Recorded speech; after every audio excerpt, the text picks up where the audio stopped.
Shamata. Om Gurubhyo Namaha. Children, today we will know the importance of Dasara festival. Dasara or Vijayadashmi is an important festival which signifies the victory of good over evil.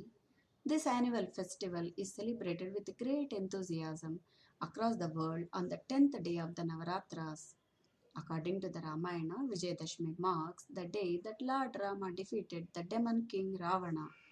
The 10th day after Navaratri also signifies the victory of goddess Durga over the demon Mahishasura.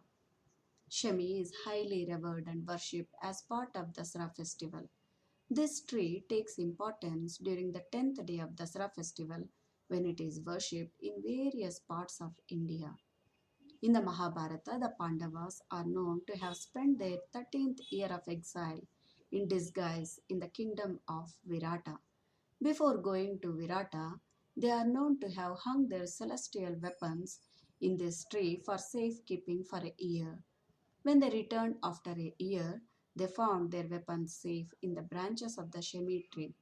Before taking the weapons, they worshipped the tree and thanked it for keeping their weapons safe.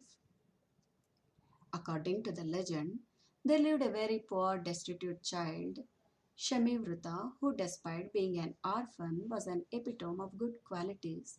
In the same place existed a Gurukul Indian traditional school called Sishu, managed by Guru Mahana.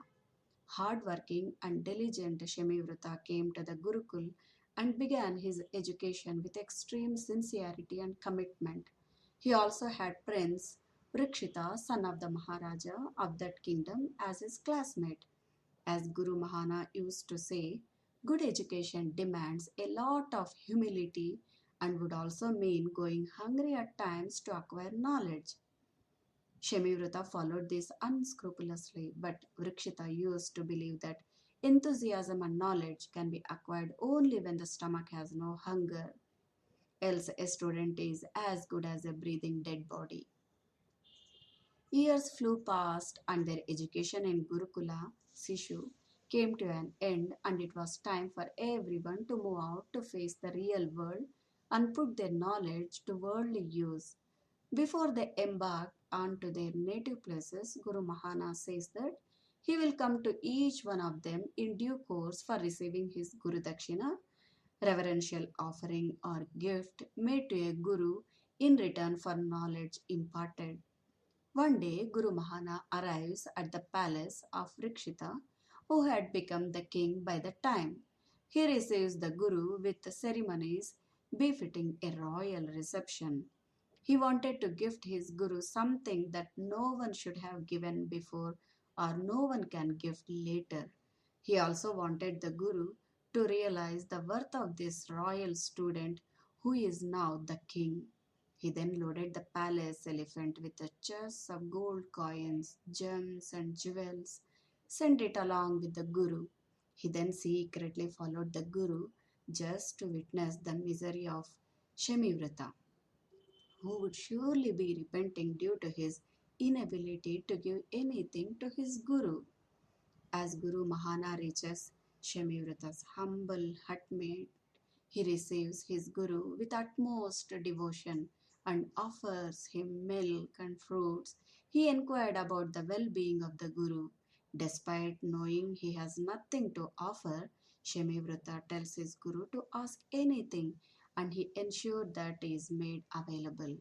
To everyone's surprise, Guru Mahana demands Shamivrata to give him a complete Shami tree with fully grown fresh green leaves from the garden of his backyard.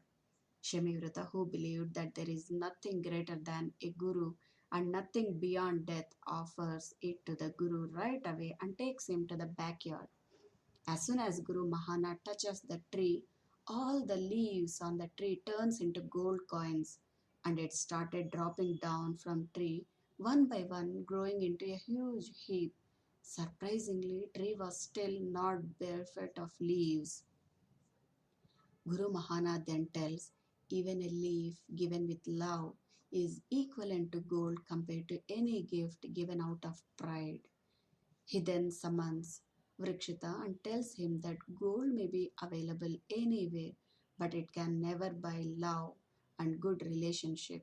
He then asks Rikshita to seek forgiveness from his friend Shamivrita, since both of them became one and thick friends due to the greatness of this tree. It was came to be known as Shemi Vriksha after both of them. Thus began the practice of giving Shemi Patri or Banni on Vijay Dashami to symbolize a gift equivalent to gold but filled with love. Vijayadashami means the day when all distortions of the mind and negative tendencies fall away. This day symbolizes victory over all cravings and aversions of the mind that we had gathered through the year. When self knowledge dawns within a person, then the ego and all negativity gets destroyed completely. It means that only by self knowledge can one gain victory over all kinds of negativity and distortions of the mind. Children, move with valor and courage. Winning over the small mind is Vijayadashami. Happy Vijayadashami to each and everyone. Children, like, share, and subscribe to my channel Katha Shravanam for more interesting stories. Stay home, stay safe, be happy, and take care.